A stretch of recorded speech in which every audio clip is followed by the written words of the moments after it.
विषयों पर ज्ञान के मंथन में अलग अलग प्रकार से विचार विमर्श करेंगे। और जब यह ज्ञान परंपरा अपने के मंथन की जो प्रक्रिया है जो अपने अंतिम सोपान पर अग्रसर होगी, तब निश्चित ही हम लोग इससे कुछ सीख के जाएंगे और ज्ञान परंपरा जो हमारी समृद्ध ज्ञान परंपरा है उसको लेकर एक नया आयाम हमारे मनो मस्तिष्क पर निश्चित रूप से स्थापित होगा। आज मैं सबसे पहले आज के हमारे जो मुख्य वक्ता है डॉक्टर, हमारे प्रथम सत्र के जो मुख्य वक्ता है जिनमें दो वक्ता हैं हमारे बीच मौजूद है, डॉक्टर रमेश तिवारी सर। मैं सर का हार्दिक स्वागत और अभिनंदन करता हूं। और हमारे द्वितीय वक्ता जो एक प्रथम सत्र के द्वितीय वक्ता है डॉक्टर अजित कुमार पुरी सर, उनका भी मैं हार्दिक स्वागत और अभिनंदन करता हूं। प्रथम सत्र का जो रूपरेखा है इसमें मूलतः जो भारतीय ज्ञान परंपरा की जो प्रस्तावना है, जो उसके मूल बिंदु स्वरूप है, उसके उद्घाटन के रूप में आज के हमारे वक्ता हमें उद्घोषित करेंगे और हमें ये मार्गदर्शित करेंगे कि आने वाले समय में हम जब भारतीय ज्ञान परंपरा के संदर्भ में बात करें तो किन किन रेखाओं के माध्यम से, किन किन बिंदुओं के माध्यम से हम आगे बढ़े और हमारी ज्ञान लब्धि की प्रतिष्ठा को स्थापित करें। मैं पुनः इस आभासी मंच से जुड़े हुए सभी महनी प्रबुद्ध जनों का हार्दिक स्वागत और अभिनंदन करता हूं। और आप सब लोगों से निवेदन भी करता हूं कि आप लोग जब हमारे वक्ता जब अपना घोषणा करें, जब हम अपना वक्तव्य रखें, तब आप लोग सब अपना अपना माइक म्यूट रखें ताकि हम गंभीरता पूर्वक और अच्छे ढंग से उनको सुन सके। तो आज को इस कार्य की मैं औपचारिक शुरुआत करता हूं। और हमारे जो इस कार्यक्रम के संयोजक है doctor professor Rahul Vesania sir, मैं उनका हार्दिक स्वागत करता हूं। वो स्वागत भाषण के रूप में अपना उद्बोधन हमें प्रदान करेंगे। Doctor Rahul Vesania sir.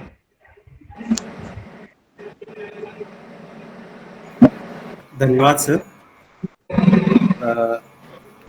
जो आज हमारा जो आज के राष्ट्रीय वेबिनार का जो भी अभी हमारा शीर्षक है भारतीय ज्ञान परंपरा के विविध संदर्भ, ये जो राष्ट्रीय वेबिनार है उच्च शिक्षा विभाग द्वारा प्रायोजित है और इसमें हमारे बाहर से, ये राज्यों से बाहर से पधारे हमारे मुख्य वक्ता और doctor Ramesh Tiwari sir, doctor Ajit Kumar Puri sir एवं डॉक्टर वीएस विभूति सर का मैं महाविद्यालय परिवार एवं प्राचार्य महोदय की तरफ से यहाँ बहुत बहुत स्वागत करता हूँ। और इसी अनुक्रम में आज की जो हमारी ये वेबिनार संगोष्ठी है भारतीय ज्ञान परंपरा पर के विषय पे काफ़ी ज़्यादा जो भी अपने मुख्य बिंदु निकल के आएंगे इस वेबिनार के माध्यम से। और निश्चित ही ये हमारे राष्ट्रीय शिक्षा नीति 2020 जो लॉन्च हुई है उसको एक फीडबैक के रूप में काम करेगी। भारतीय ज्ञान परंपरा जो है काफ़ी भविष्य से पहले से काफ़ी समृद्ध मानी गई है, जिसके उदाहरण है जैसे हमारे भारत के तक्षशिला, नालंदा, विक्रमशिला, वल्लभी, उज्जैनी, या बहुत सारे ऐसे शोध केंद्र रहे हैं या शिक्षा केंद्र रहे हैं जिनमें बाहर से, विदेशों से काफ़ी शिक्षार्थी यहाँ आए हैं जिन्होंने ज्ञानार्जन किया है और इस महान भूमि से उनका एक जुड़ाव रहा है। इसका एक महत्वपूर्ण उदाहरण ये भी है कि आज हम सबसे ज़्यादा उपयोग कंप्यूटर का करते हैं।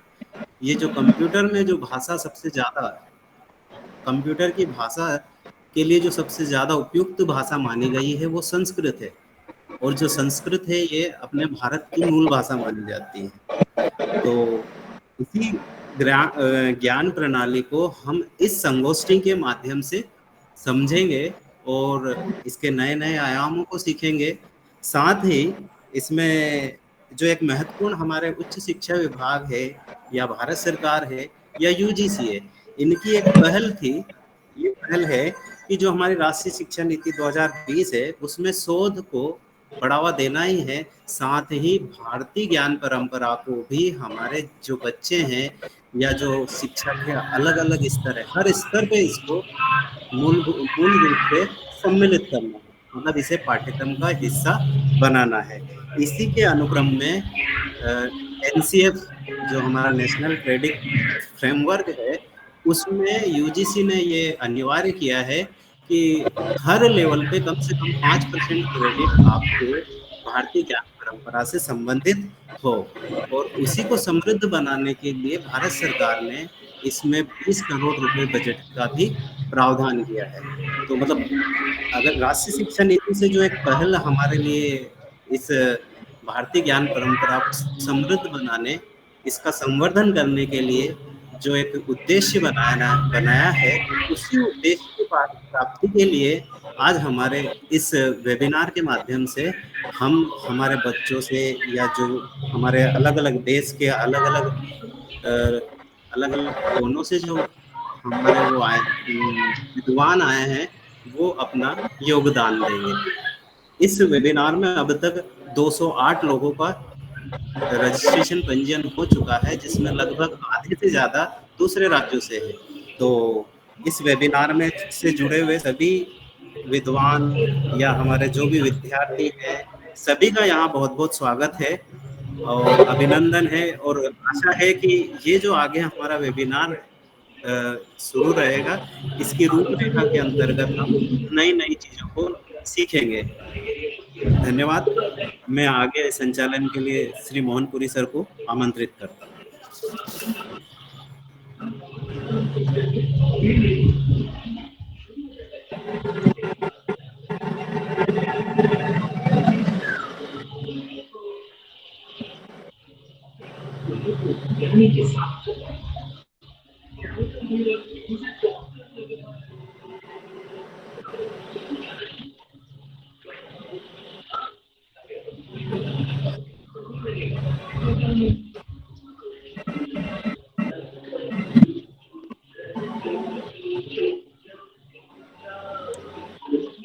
नहीं आ रही है। हेलो, आवाज आ रही है आप लोगों को? हेलो सर, हाँ अभी आई सर, अभी आई। हाँ हाँ सर, आप लोगों सब लोगों से निवेदन है, कृपया अपना माइक म्यूट रखिए। आप लोग आवाज स्पष्ट नहीं आ पाएगी अगर आप लोग माइक म्यूट नहीं रखेंगे तो आप लोग सब लोगों से पुनः निवेदन है कि माइक म्यूट रखिए आप लोग। मैं डॉक्टर हेलो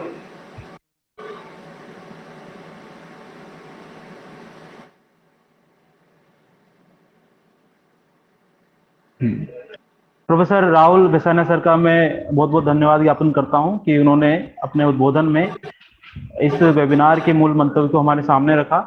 अब मैं कार्यक्रम को आगे बढ़ाते हुए हमारे महाविद्यालय के प्राचार्य प्रोफेसर वी.के. जैन सर को आमंत्रित करता हूं कि वो आए और राष्ट्रीय वेबिनार के संदर्भ में 2 शब्द कहें। Professor V K. जैन सर। धन्यवाद।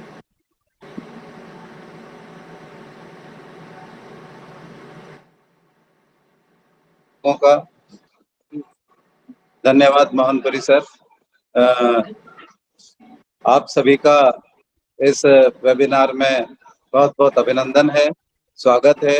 हमारे जो मुख्य वक्ता हैं उनका विशेष रूप से अभिनंदन करता हूं, और राष्ट्रीय वेबिनार में के इस आभासी मंच से जुड़े सभी लब्ध प्रतिष्ठित विद्वानों एवं शोधार्थियों का राजगढ़ महाविद्यालय परिवार की ओर से हार्दिक स्वागत और अभिनंदन करता हूं।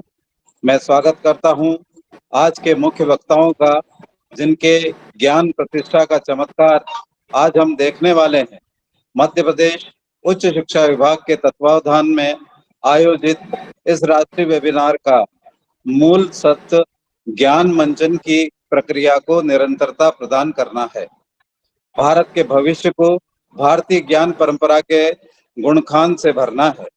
भौतिकवादी सभ्यता एवं पश्चिमी परंपराओं की चकाचौंध में हम इस संकुचित मानसिकता को हमने इस कदर ग्रहण किया है कि हम शिक्षा को ज्ञान का पर्याय न समझकर डिग्री सेंटर या रोजगार वाहक मात्र मानने लगे हैं।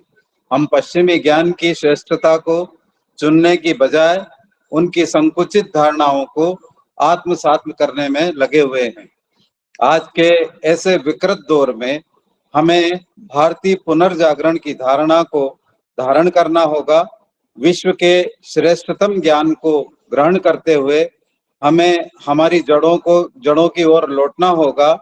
हमें भारतीय ज्ञान परंपरा की श्रेष्ठता को अगली पीढ़ी को हस्तांतरण करना होगा।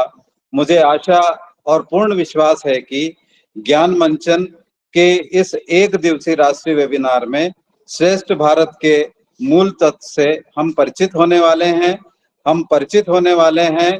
हमारी श्रेष्ठ इतिहास, सुगम वर्तमान एवं उज्जवल भारतीय भविष्य से एक बार पुनः राजगढ़ महाविद्यालय परिवार की ओर से आपको अग्रिम शुभकामनाएं प्रेषित करता हूं। बहुत बहुत धन्यवाद सभी को, और आभार व्यक्त करता हूं मैं हमारे मुख्य वक्ताओं का। उन्होंने अपना अमूल्य समय देकर हमारे इस वेबिनार में हिस्सा लिया और हमारे शोधार्थियों, प्राध्यापकों एवं सर्व सुनने वाले शिक्षाविदों को ज्ञान से परिपूर्ण करेंगे। बहुत बहुत धन्यवाद, आभार।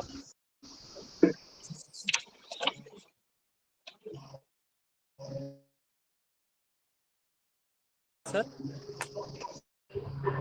आपने बहुत ही सुंदर ढंग से अपनी बात को यहाँ रखा और हम लोगों का हौसला बढ़ाया। निश्चित रूप से हमें आशा और पूर्ण विश्वास है कि जब ये वेबिनार अपने अंतिम पड़ाव में होगा तो हम लोग ज्ञान की इस प्रतिष्ठा, ज्ञान के इस लब्ध से हम लोग प्रभावित होंगे और बहुत कुछ ज्ञान प्राप्त करेंगे। मैं एक बार पुनः जो हम लोगों से हमारे जो आज के मुख्य वक्ता जुड़ चुके हैं उनका स्वागत करता हूं। मैं विद्याशंकर विभूति सर का हार्दिक स्वागत और अभिनंदन करता हूं। डॉक्टर अजित कुमार पुरी सर का टेक्निकल इश्यू आ रहा है, उनसे जल्द ही संपर्क करके उनको जोड़ा जाएगा।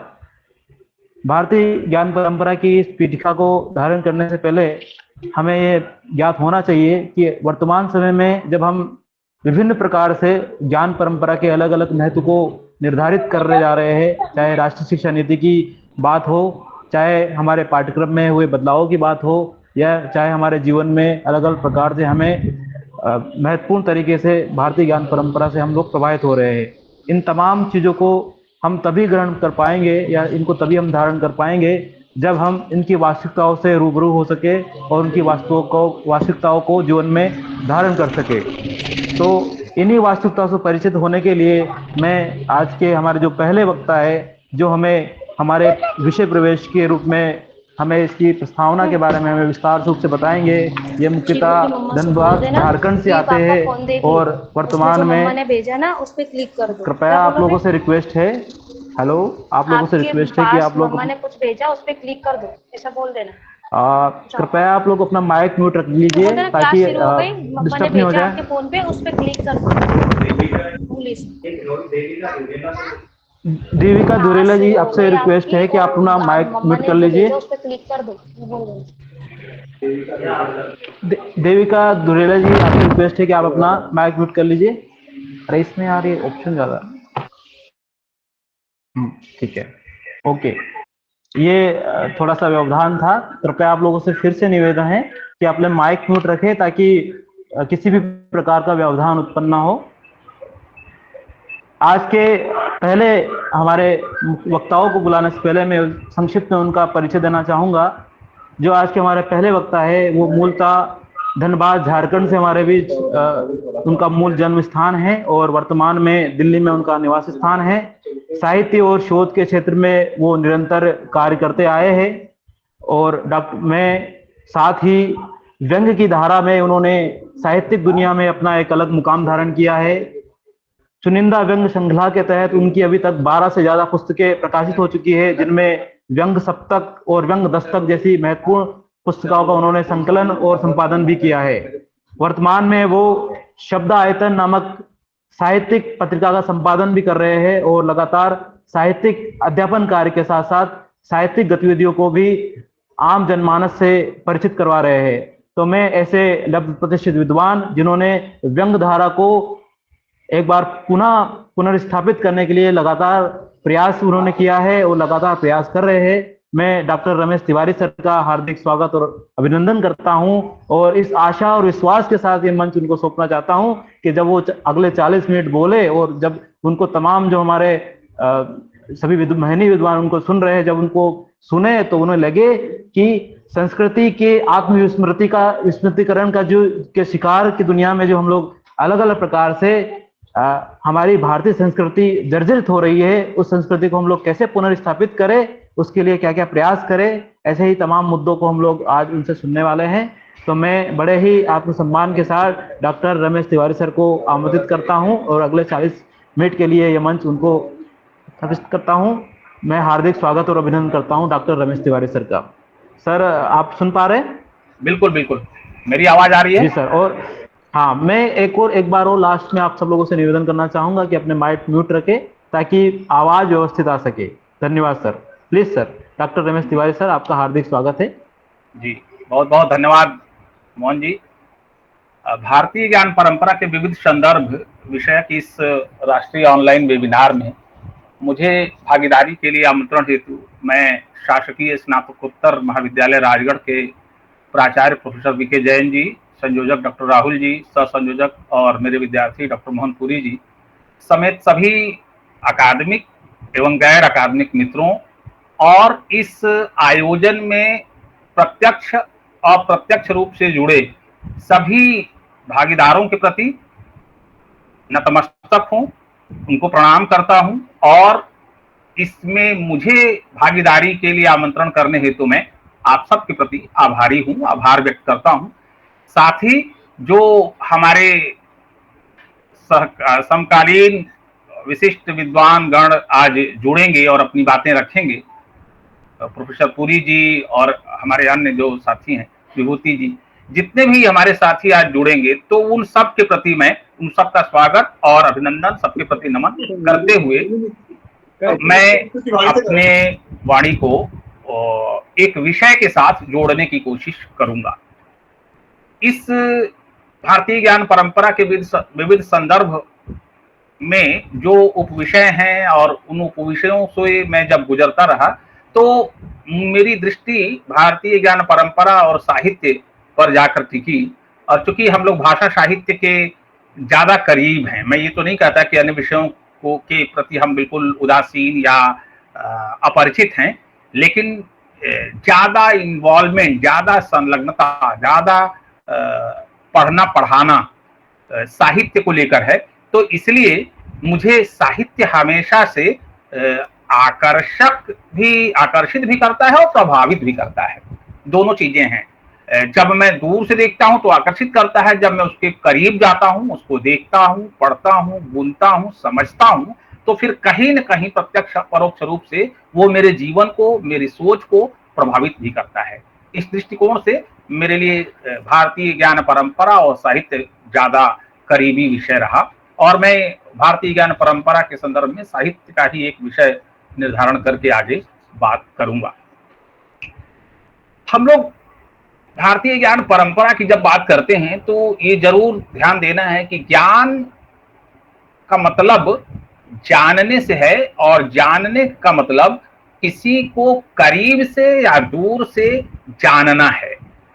जानना ही ज्ञान है और हम सब का अपना अपना जानने को लेकर दृष्टिकोण हो सकता है। जैसे मान लीजिए हम कहीं जा रहे हैं, मैं अगर एक मोटा उदाहरण देते हुए बात करूं कि हम पुलिस के पास थाने में जाते हैं और हमारे साथ यदि पुलिस का व्यवहार अच्छा है तो मेरा अनुभव सत्य या मेरा ज्ञान ये होगा कि पुलिस अच्छी है।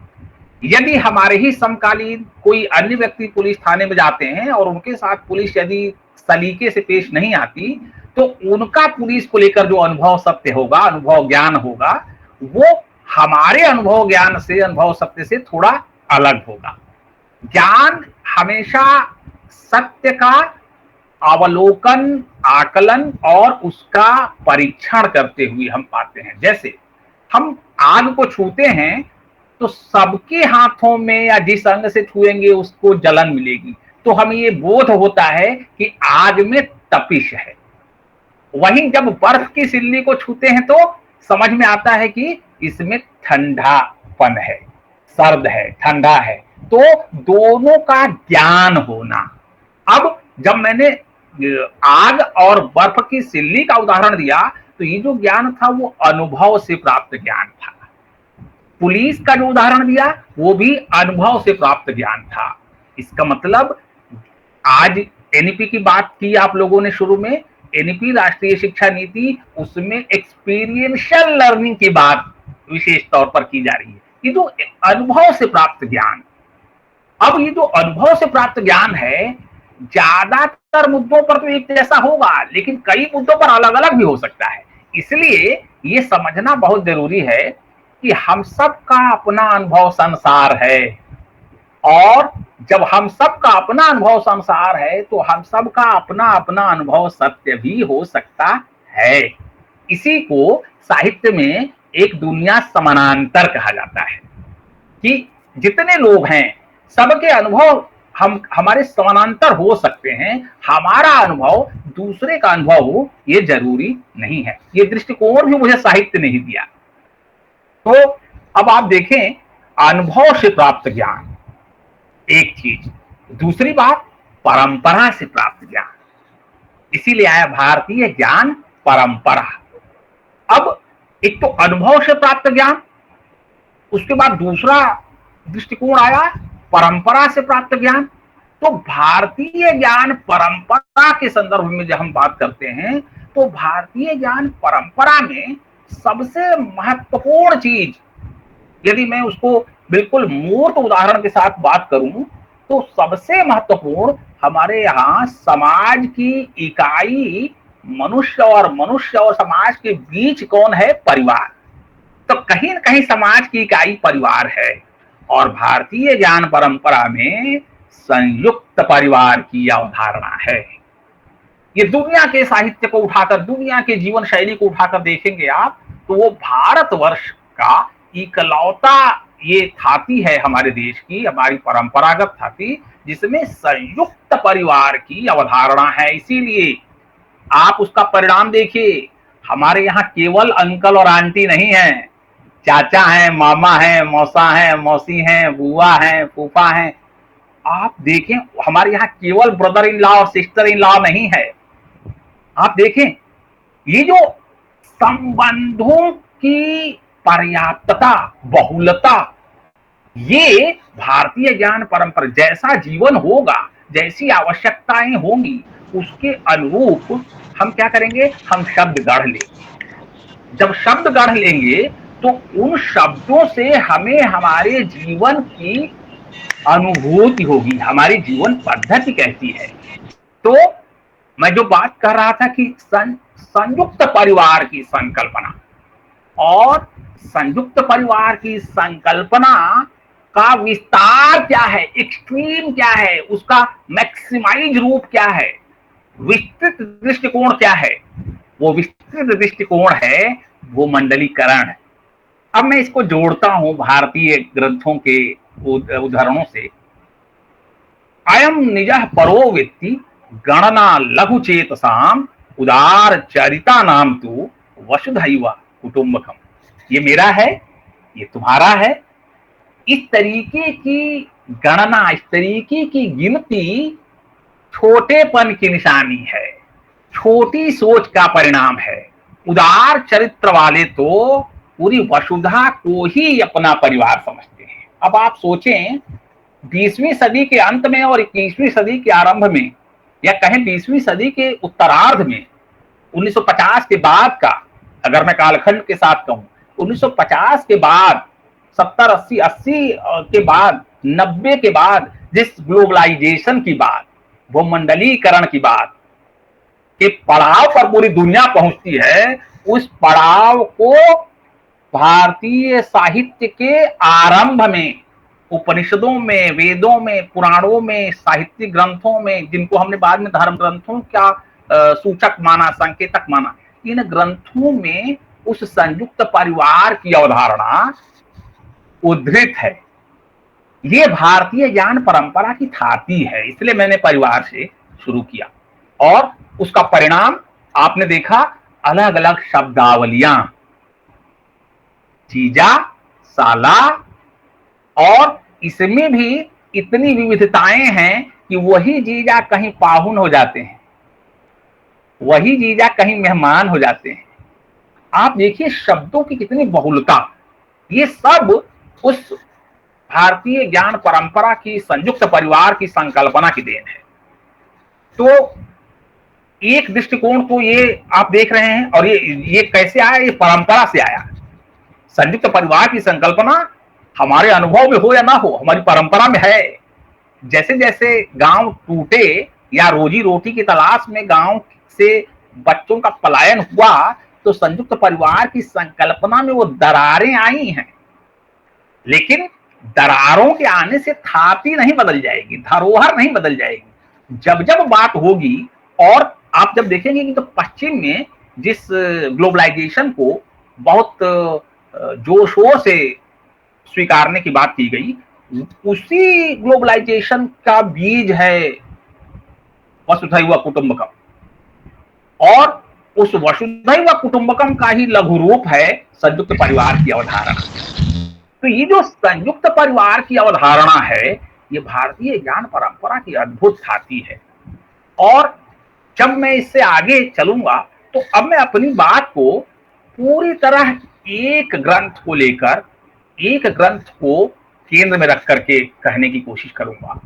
और उसका अगर उसको शीर्षक के रूप में समझने की कोशिश करें, तो मैं कहना चाहूंगा भारतीय ज्ञान परंपरा के संदर्भ में गोस्वामी तुलसीदास की जो रचना है, जो कृति है, जो महाग्रंथ है रामचरितमानस, इसकी क्या सार्थकता है। भारतीय ज्ञान परंपरा के संदर्भ में तुलसीदास जी की रचना रामचरितमानस की सार्थकता पर यदि हम बात करें, तो आप देखेंगे, और इस पर भी बात करते हुए मैं अगर देखूं, जब जब मैं साहित्य को देखता हूं, भारतीय साहित्य और भारतीयतर साहित्य को देखता हूं, तो भारतीय साहित्य मुझे इस दृष्टिकोण से अनूठा नजर आता है कि इस दृष्टिकोण, इस साहित्य ने, भारतीय साहित्य ने पूरी दुनिया को, न सिर्फ भारत को, पूरी दुनिया को राम और कृष्ण, ये दो नाम दिए। राम और कृष्ण के रूप में दो ऐसे महानायक प्रदान किए भारतीय साहित्य ने, जो कभी न कभी हम सबके जीवन के महत्वपूर्ण और निर्णायक क्षणों में, जब जब आप निर्णय के मुहाने पर पहुंचेंगे, तब तब आपको राम और कृष्ण रूपी जो दो नायक हैं, वो कहीं न कहीं दिशा देंगे। और मैं आगे जब बात करूंगा रामचरितमानस के विस्तार पर, तो वो क्षण आपको उद्धृत करके दिखाऊंगा ये कैसे आता है। अब आप देखें कि राम और कृष्ण, जिसके लिए कहा गया तुलसी के राम को लोक मंगल का कवि, तुलसी को लोक मंगल का कवि कहा गया, और कृष्ण को लोक रंजन का कवि कहा गया। एक तरफ त्याग है और दूसरी तरफ संघर्ष है। यहाँ त्याग के रास्ते संघर्ष किया गया, और वहां संघर्ष के रास्ते अपने अधिकारों की, और इसलिए उन अधिकारों की बात क्यों कही गई, क्योंकि कृष्ण के रूप में कहाया गया, उसको उद्धृत किया गया, यदा यदा हि धर्मस्य ग्लानिर्भवति भारत अभ्युत्थानम् धर्मस्य तदात्मानं सृजाम्यहम् परित्राणाय साधूनां विनाशाय च दुष्कृतां धर्म संस्थापनार्थाय, धर्म की स्थापना के लिए संभवाम युगे युगे, बार बार मैं आऊंगा। ये भारतीय ज्ञान परंपरा की थाती है। हमेशा जब जब आप महत्वपूर्ण क्षणों में, निर्णायक क्षणों में और एकाकी क्षणों में, जब जब आप अकेले होंगे, आपको ये साहित्य दिशा दिखाएंगे, आपका दिशा निर्देशन करेंगे। आपको रचनाकार का नहीं पता कौन था, क्या था, किस पृष्ठभूमि से आया था, लेकिन उसकी एक पंक्ति आपको ताकत दे देगी, पराजय के क्षणों में आपका संबल बनेगी। ये भारतीय ज्ञान परंपरा की इस दुनिया को देन है। और इन्हीं दो चरित्र नायकों में से एक को केंद्र में रखते हुए हमारे बाबा तुलसीदास ने रामचरितमानस की रचना की। और आप देखें, राम के चरित्र को आधार बनाकर साहित्य रचने वालों में कालखंड की दृष्टि से देखें, तो गोस्वामी तुलसीदास जी का स्थान बहुत बाद में आएगा। कहा गया आदि कवि वाल्मीकि, आदि कवि वाल्मीकि।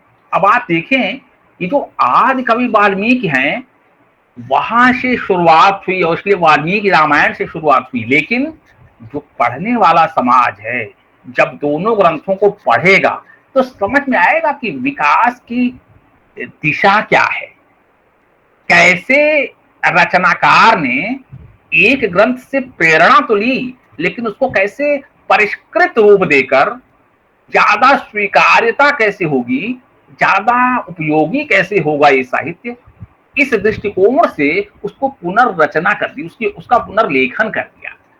और इसलिए वाल्मीकि रामायण घर घर में हो या ना हो, वाल्मीकि रामायण की पंक्तियां घर घर में लोगों की जुबान पर हो या ना हो, रामचरितमानस की कृति, रामचरितमानस ग्रंथ और उनकी पंक्तियां, उस ग्रंथ की पंक्तियां इस देश के और दुनिया के जहां भी भारतीय प्रवासी लोग हैं, जो भारत के लोग हैं जो विदेशों में रह रहे हैं, वो उनकी जुबान पर रामचरितमानस की पंक्तियां हैं जो उनके जीवन को दिशा भी देती हैं, जीवन संघर्षों में संबल भी देती हैं। ये भारतीय ज्ञान परंपरा में रामचरितमानस का महत्व है, उसकी प्रासंगिकता है। तो अब आप देखें कि वाल्मीकि ने भी रामायण की रचना की, उससे प्रेरित होकर के उसका परिष्कृत रूप लेकर के रामचरितमानस के रूप में गोस्वामी तुलसीदास ने प्रस्तुत किया।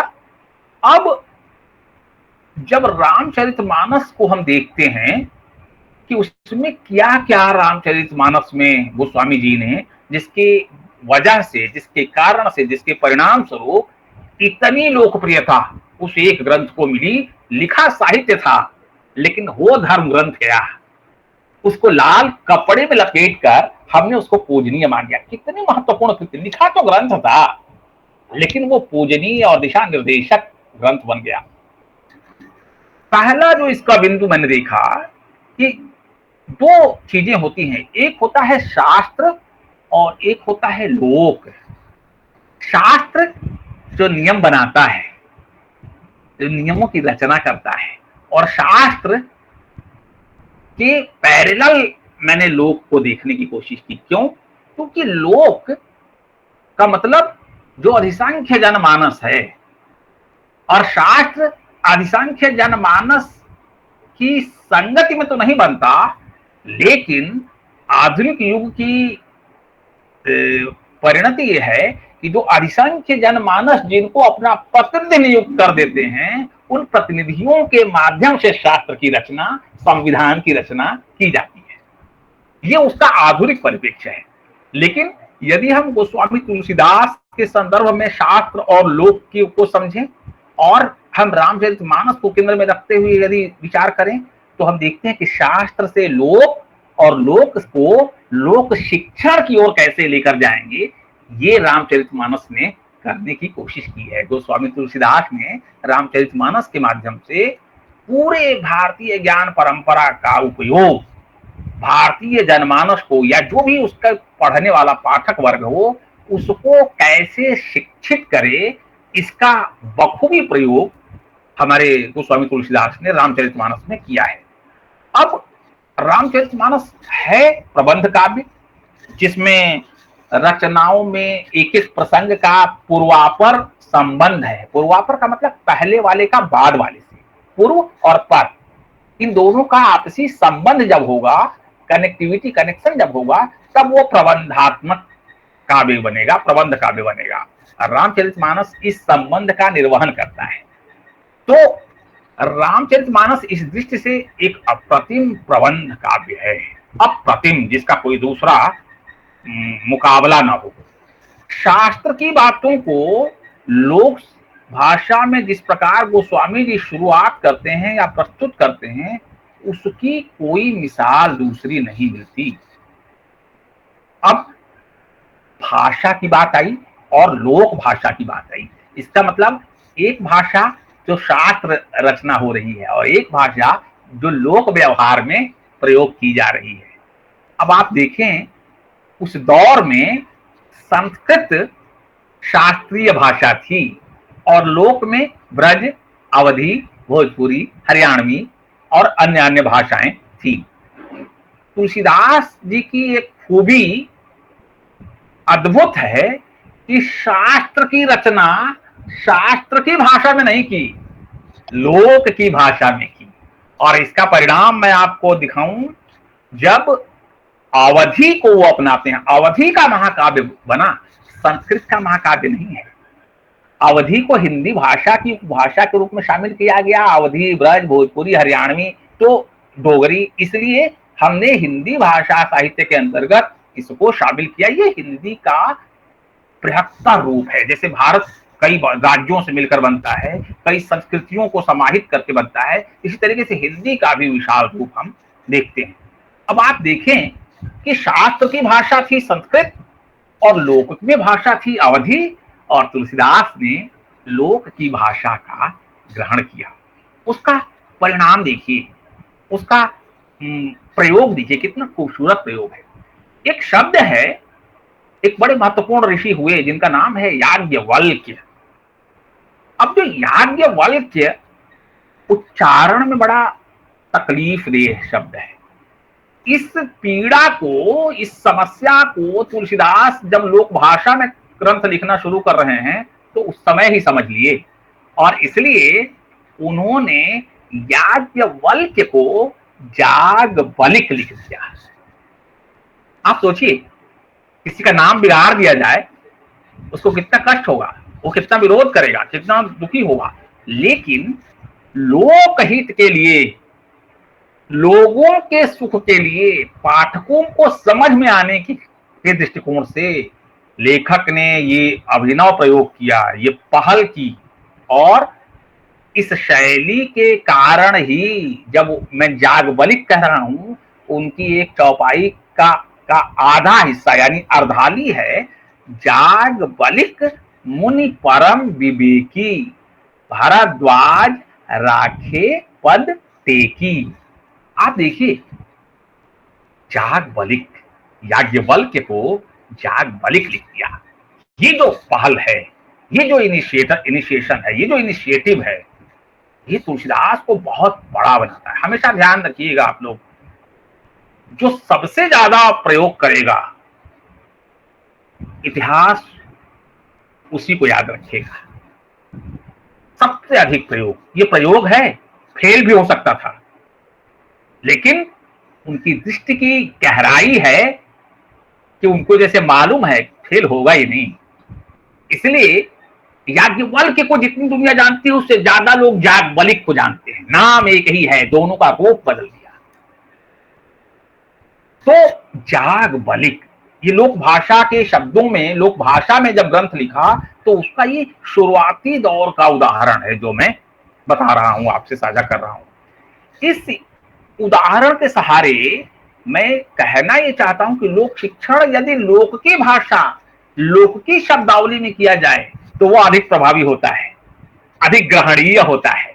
इसीलिए इसी मर्म को समझकर तुलसीदास ने इस लोक शिक्षण को लोक भाषा में करने का कार्य किया, और इसका परिणाम क्या हुआ? रामचरितमानस लोकप्रियता के, संप्रेषणीयता के, पठनीयता के शिखर पर पहुंचने वाला ग्रंथ बन गया। और इसकी प्रेरणा कहां से पाई होगी रचनाकार यानी गोस्वामी तुलसीदास ने? सिद्धों और नाथों के पास से। सिद्धनाथ साहित्य और उसका विकसित रूप संत साहित्य, निर्गुण संत परंपरा, काकर पाथर जोर के मस्जिद लिया बनाए, ताचड़ मुल्ला बांग दे, बहरा हुआ खुदाए, तू बाभन जो बभनी जाया, आन राह से क्यों ना आया, चलती चाटी देख के दिया कबीरा रोए। आप देखिए, ये जो भाषा का लोक वाला पक्ष है, लोक में जो प्रचलित रूप है, उसको ज्यों का त्यों स्वीकार किया कबीर ने, और उसी परंपरा को आगे जब प्रबंधात्मक काव्य, प्रबंध काव्य की रचना कर रहे हैं तुलसीदास, तो उसी गुण को पकड़ा और कहा लोक भाषा का प्रयोग करना है। तो ज्ञान मार्गी कवियों में जो प्रमुख गुण था उसको, उसका बड़ा ढंग से सदुपयोग किया रामचरितमानस की रचना में हमारे तुलसीदास ने, और दृष्टिकोण ज्ञान मार्गी कवियों से ज्यादा आगे का, ज्यादा संभ्रांत और ज्यादा शिष्ट, शिष्ट शब्द को जरूर प्रयोग करना पड़ेगा रामचरितमानस। रामचरितमानस शील, सदाचार, शिष्टता की बात करता है। आप देखिए, शत्रु को भी जस्टिफाई करते हैं राम, मैं बैरी सुग्रीव प्यारा, कारण कवन नाथ मोहि मारा। तुलसीदास को पता है कि जो जो कैरेक्टर, जो चरित्र वो गढ़ रहे हैं, जिसको कहा गया कि मर्यादा पुरुषोत्तम, पुरुषोत्तम तो है, लेकिन क्यों है? क्योंकि मर्यादा बहुत कूट कूट कर भरी हुई है। ये जो मर्यादा पुरुषोत्तम नायक की रचना की जा रही है, तो वो नायक जब छिपकर वार करेगा तो ये सवाल पाठक के पास भी उठेगा। जब पाठक के पास उठेगा तो तुरंत, ये तुलसीदास की काव्य कला है कि जो पाठक के मन में सवाल उठेगा, वो सवाल उन्होंने उस समय का, जो उस प्रसंग का जो पीड़ित पक्ष है बाली, उसके जुबान से निकलवा दिया और कहा हमारी आपकी कोई शत्रुता नहीं थी महाराज, हमको क्यों मार दिया आपने? आप तो समदर्शी हो, आपसे हमारी कोई शत्रुता नहीं थी, मैं आपका दुश्मन कैसे हुआ जिसकी वजह से आपने हमारा वध किया? और सुग्रीव आपको इतना प्यारा हो गया जिसकी वजह से आपने हमारी हत्या कर दी, वो भी छुप के मार दिए। हमारे पूर्वांचल में एक गीत गाते हैं गायक लोग, और उस गीत की पंक्ति है, कहते हैं उसमें कि उस गीत में बाली ये प्रश्न कर रहा है कि अपने राम जी से, और कह रहा है कि मारे ला बहेलिया जैसे पेड़ तर लुकाए के, पक्षपात कैला तू समदर्शी कहाई के,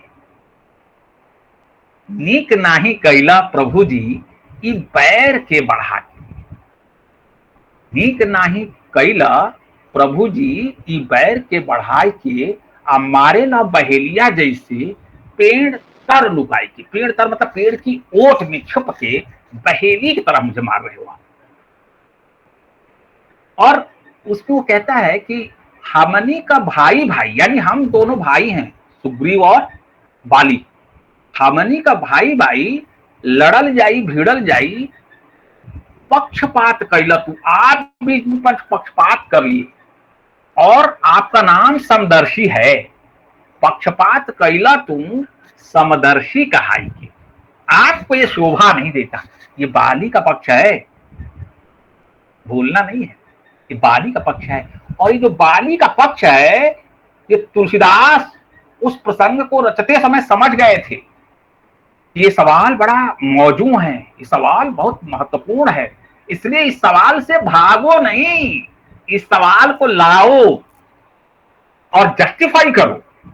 जस्टिफिकेशन, किसी काम को, जिस काम को आप कर रहे हो, उस काम को करने का पूरा तर्क, प्रबल तर्क आपके पास होना चाहिए। ये भारतीय ज्ञान परंपरा है, आप जिस पक्ष में भी खड़े हैं आपके पास वो तर्क होना चाहिए। तो जब बाली ने कहा कारण कवन नाथ मोहि मारा, मैं बैरी सुग्रीव प्यारा, तो राम के माध्यम से तुलसीदास ने तुरंत उसी क्षण पाठक के मन में जो जिज्ञासा उठेगी उसका जवाब रख दिया। कहा अनुज बधू भगिनी सुत नारी, सुनु शठ कन्या सम ये चारी। ये सब बिटिया के समान है, कन्या के समान है। इन्हीं कुदृष्टि बिलोकई जोई, जिसने इन सब पर, इनके ऊपर कुदृष्टि यानी बुरी दृष्टि डाली। इन्हीं कुदृष्टि बिलोकई जोई, ताहि बधे कछु पाप न होई।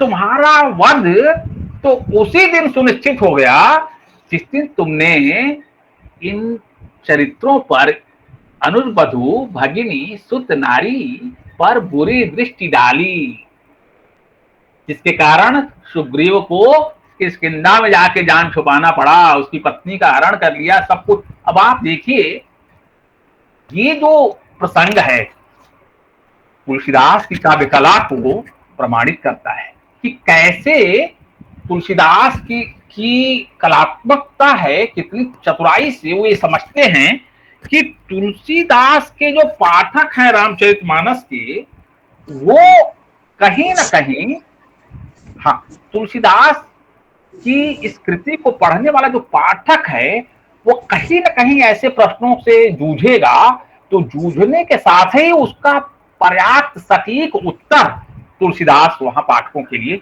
रख देते हैं, ताकि पाठक संतुष्ट हो जाए और फिर आगे चले।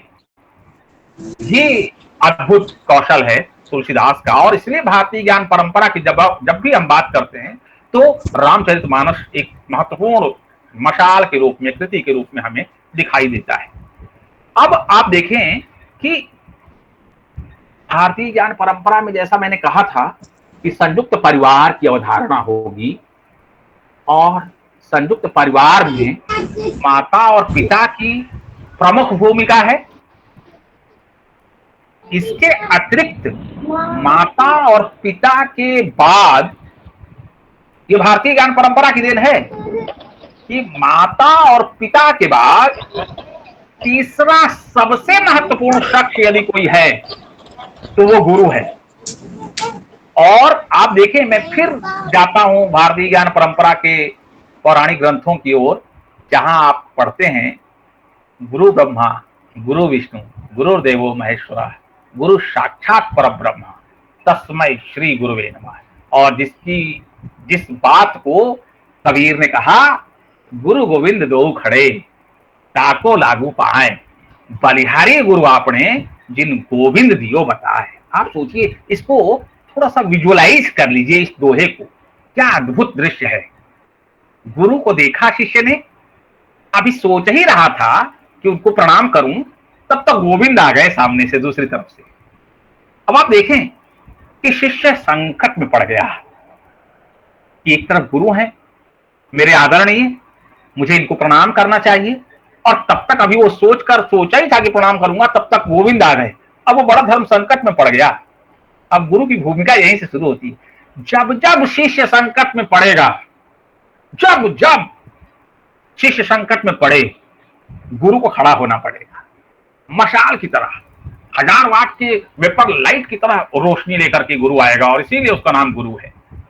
जब जब शिष्य पर संकट पड़ेगा, आप याद करिए, जब संकट आया महाभारत के लड़ाई में, और जो योगेश्वर सारथी थे और पार्थ के सामने भीष्म पितामह ने अंधाधुंध तीर चलाए, और जब तीर चलाए, अब देखा कि अब अर्जुन नहीं टिक पाएगा, तो जो संसार का गुरु जिसको कहा गया योगेश्वर ने चक्र सुदर्शन उठाया, और उठाते ही भीष्म पितामह ने अपना तीर धनुष रख दिया।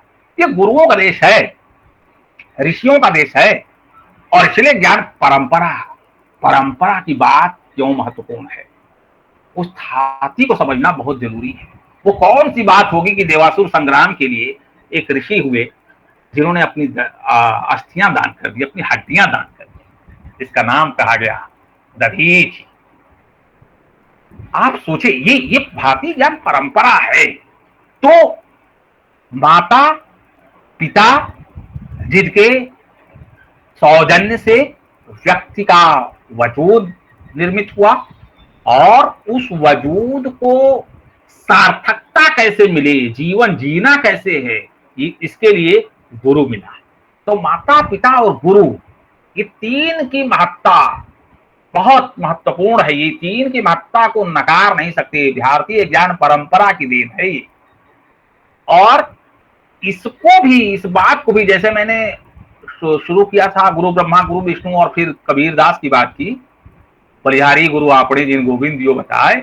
और हमारे यहाँ तो एक ऐसा धर्म आया, कहा गया कि धर्म और समाज की रक्षा के लिए जब परिवार के बड़े बेटे को गुरु की शरण में भेज दिया गया, तो वो शिष्य कहलाया। वही शिष्य लोक भाषा में सिख कहलाया, और वही सिख धर्म बना। और इसलिए सिख धर्म में हमेशा गुरु की जय जयकार होती है। वाहे गुरु जी दा खालसा, वाहे गुरु जी दी फतेह, गुरु की फौज करेगी मौज। आप देखिए, सिख जो है वो शिष्य है, और इसलिए गुरु ग्रंथ साहिब धर्म ग्रंथ है।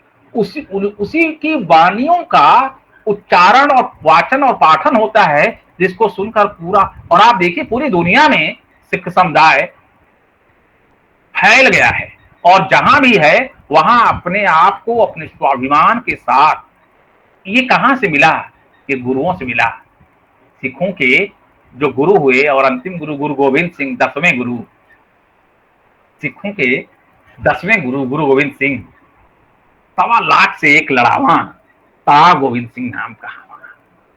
आप इस धारणा को समझिए, 1.25 लाख से एक लड़ावा ता गोविंद सिंह नाम कहावा, चिड़िया नाल ते बाज लड़ावा। इसकी व्याख्या बहुत जरूरी है। बाज कौन है? पक्षीराज, पक्षियों का राजा। और चिड़िया क्या है? उस पक्षी कुल का सबसे आदरना सा प्राणी। और गुरु गोविंद सिंह की इस वाणी में क्या कहा गया? चिड़िया नाल तो बाज लड़ावा। साहित्य की प्रासंगिकता यही है, कमजोर को इतनी ताकत दे देगा कि वो अपने राजा से भी भिड़ जाए। ये इसलिए साहित्य जरूरी है।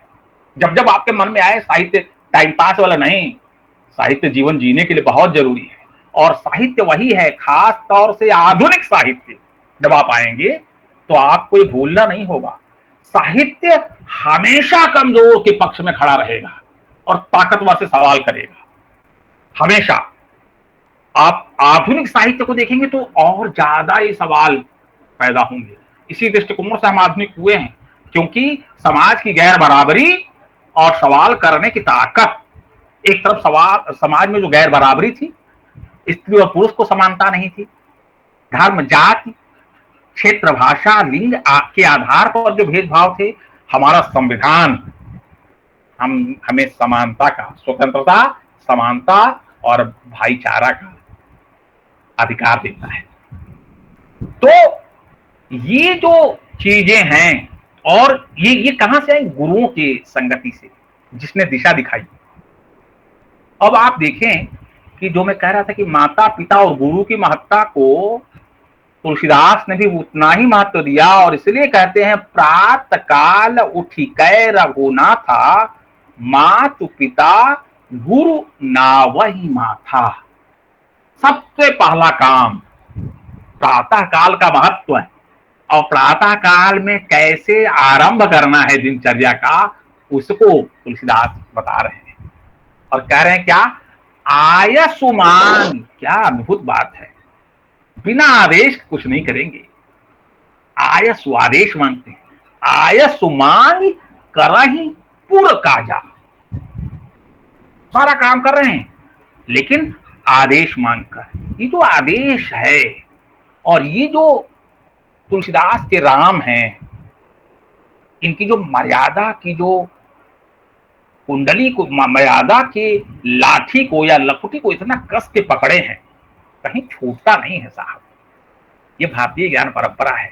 आप याद करें, मुझे एक दूसरा प्रसंग इसमें याद आ रहा है, जब सीता का स्वयंवर हो रहा है और सभी जो राजागण हैं और सब लोग कोशिश कर रहे हैं, उसके बावजूद उठ नहीं रहा है, उठना तो दूर, हिल नहीं रहा है शिव जी का धनुष।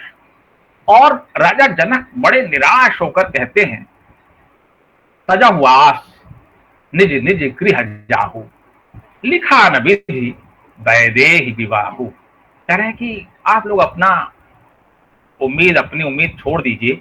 मुझे लगता है कि मैंने कठिन प्रतिज्ञा रख ली और कठिन टर्म्स एंड कंडीशन बना दिया, और जो हाल है यहाँ की हिल भी दे रहा है, तो धनुष तोड़ना तो दूर, बहुत मुश्किल है, आप लोग छोड़ दीजिए, अब ना हो पाएगा। निराश हो गए हैं, हारे हुए हैं। देखिए साहित्य की सार्थकता। निराश हताश राजा जनक को पहले तो वहां कौन मौजूद है? लक्ष्मण। तो लक्ष्मण के कोप का सामना करना पड़ता है।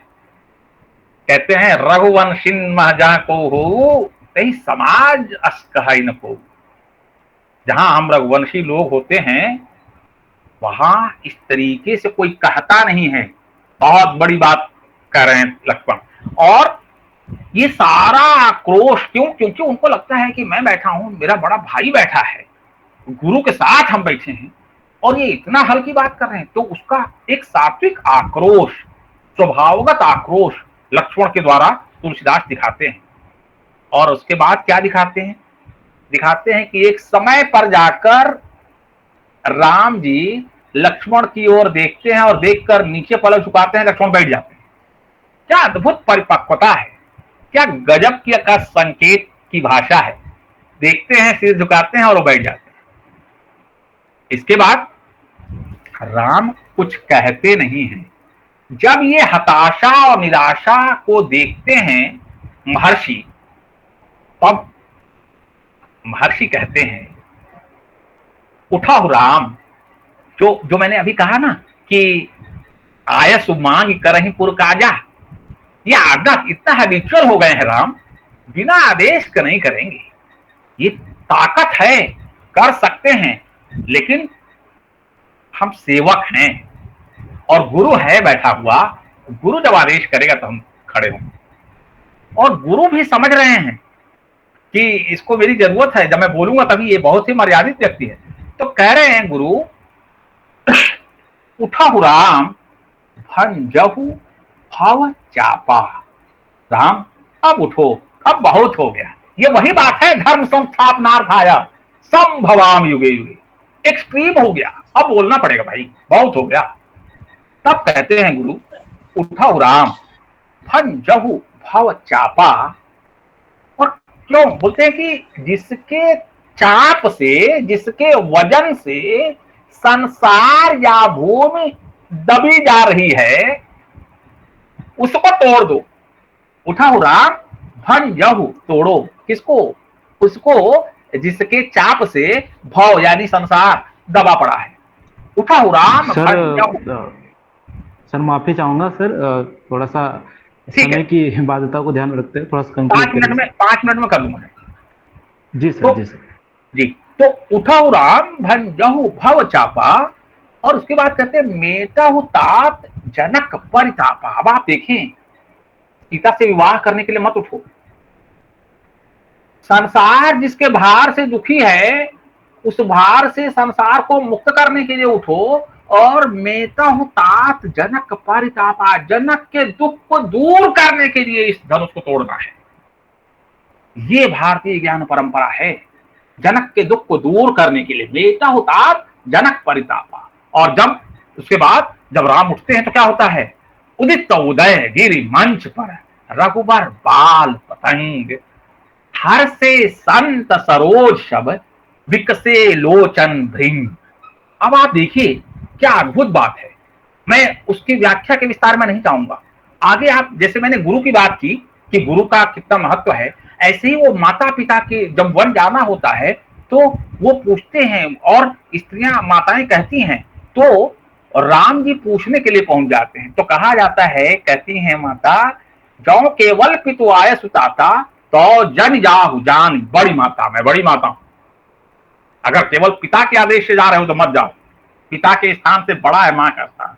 लेकिन जो पितु मां तू कहो बन जाना तो कानन सत्य अवन समाना। यदि माता और पिता दोनों के आदेश पर जा रहे हो तो अवश्य जाओ। तब वो जंगल नहीं रहा, वो 100 अयोध्या के समान तुम्हारे लिए है, तुम्हें तो जाना ही चाहिए। तो माता और पिता और गुरु के आदेश को कैसे जीवन में उतारना है, इसको भी बताता है हमारा ये ग्रंथ।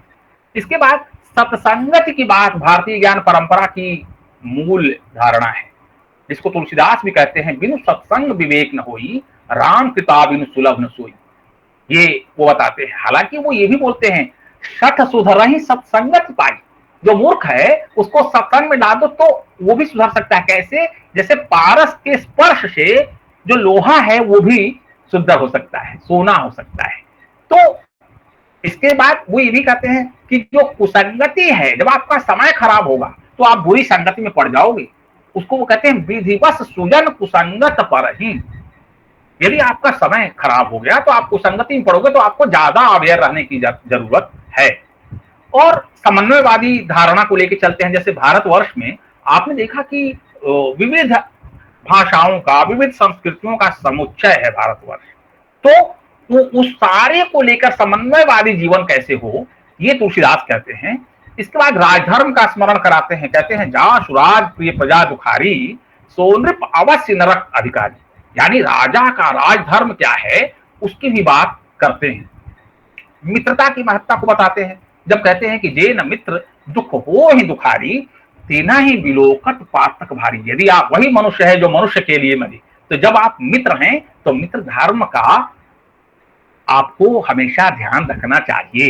यदि आप नहीं रखें तो आप कहीं ना कहीं लोग परंपरागत जो भारतीय अवधारणा है उससे विमुख हो रहे हैं। ऐसे ही जो भारत में या दुनिया में जो बुद्धिजीवी समाज है उसके लिए भी कहते हैं, उन्होंने सुंदरकांड में एक दोहा लिखा, सचिव वैद्य गुरु तीन जौ प्रिय बोल ही भय आस, राज धर्म तन तीन को हुए वेग ही नाश। कहा सचिव वैद्य यानी चिकित्सक और गुरु यदि दंड के भय से मीठा बोलने लगे, प्रिय बोलने लगे, तो सचिव के परिणाम स्वरूप राज्य धर्म और गुरु वैद्य के परिणाम स्वरूप शरीर और गुरु के परिणाम स्वरूप धर्म का तीव्रता से नाश हो जाता है। इसलिए सचिव वैद्य गुरु इन सब की बहुत ही महती भूमिका है। ये सब भारतीय ज्ञान परंपरा में हम देखते हैं और भारतीय ज्ञान परंपरा इसीलिए अनूठा है, उसका अपना एक महत्व है। एक बार पुनः आप लोगों ने मुझे आमंत्रित किया और मैंने अपनी बात आप सबके साथ साझा की।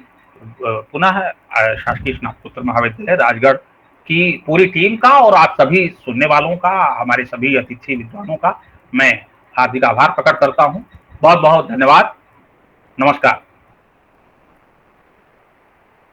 बहुत बहुत धन्यवाद सर। आपने निश्चित ही जो 40 मिनट आपको प्रदान किए थे उसमें पूरी उन 40 मिनटों का आपने उपयोग किया और भारतीय ज्ञान परंपरा के विविध संदर्भों को और खास करके भारतीय ज्ञान परंपरा के जो दो महान चरित्र है राम और कृष्ण, उनके माध्यम से लोक रंजन और लोक मंगल की अवधारणा को जोड़ा और बहुत ही सुंदर ढंग से त्याग, संघर्ष और कर्तव्यों को अलग अलग प्रकार से, अलग अलग चौपाइयों के माध्यम से हमारे सभी बुद्धिजीवियों के साथ आपने अपना ज्ञान साझा किया।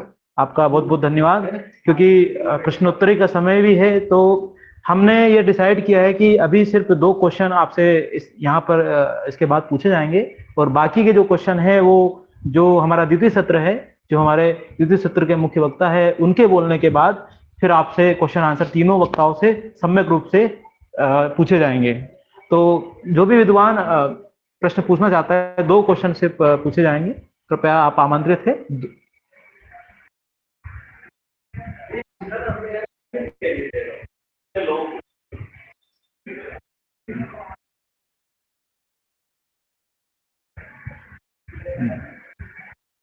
सर मेरा एक प्रश्न है अब, क्योंकि ये प्रश्न यह है सर कि भारतीय ज्ञान परंपरा में ये जो पद्धतियां हैं, पद्धति और परंपरा का जो समालोचन है, ये आप किस प्रकार से देखते हैं? भारतीय ज्ञान परंपरा है या एक पद्धति है? इसको भारतीय मानस में किस प्रकार से हम स्थापित देखते हैं? परंपरा के रूप में या ये ज्ञान की ये जो लब्ध प्रतिष्ठित मतलब धारा प्रवाह जो प्रवृत्तियां चल रही है, इसको हम परंपरा देखेंगे या ये पद्धति है? जी बहुत धन्यवाद, बहुत बढ़िया प्रश्न है आपका। ये जो जब परंपरा कहते हैं ना, तो परंपरा में एक धारा का, एक सीक्वेंस का, एक तारतम्यता का, एक गति का बोध होता है। हमेशा ध्यान रखना होगा, एक कालखंड में कई पद्धतियां हो सकती हैं, लेकिन नदी की एक धारा में कई धाराएं आकर मिल सकती हैं, लेकिन अल्टीमेटली वो एक धारा बनकर चलेगी। जैसे मैंने कहा कि भारत कई संस्कृतियों को समाहित करके चल रहा है और उन सभी संस्कृतियों के समुच्चय को भारतवर्ष कहते हैं। अब कई संस्कृतियां मतलब उनके खान पान अलग है, उनका रहन सहन अलग है, उनकी भाषा अलग है, उनकी बोली बानी अलग है, उनके अभिवादन के तरीके अलग हैं, लेकिन जब उसको हम एक राष्ट्रीयता से, जैसे जब हम भारत कहते हैं, जब हम एक राष्ट्र का, और इसीलिए मैंने बीच में संविधान का उल्लेख किया, हमेशा ये कई बार कंफ्यूजन होता है ना कि कौन बड़ा है।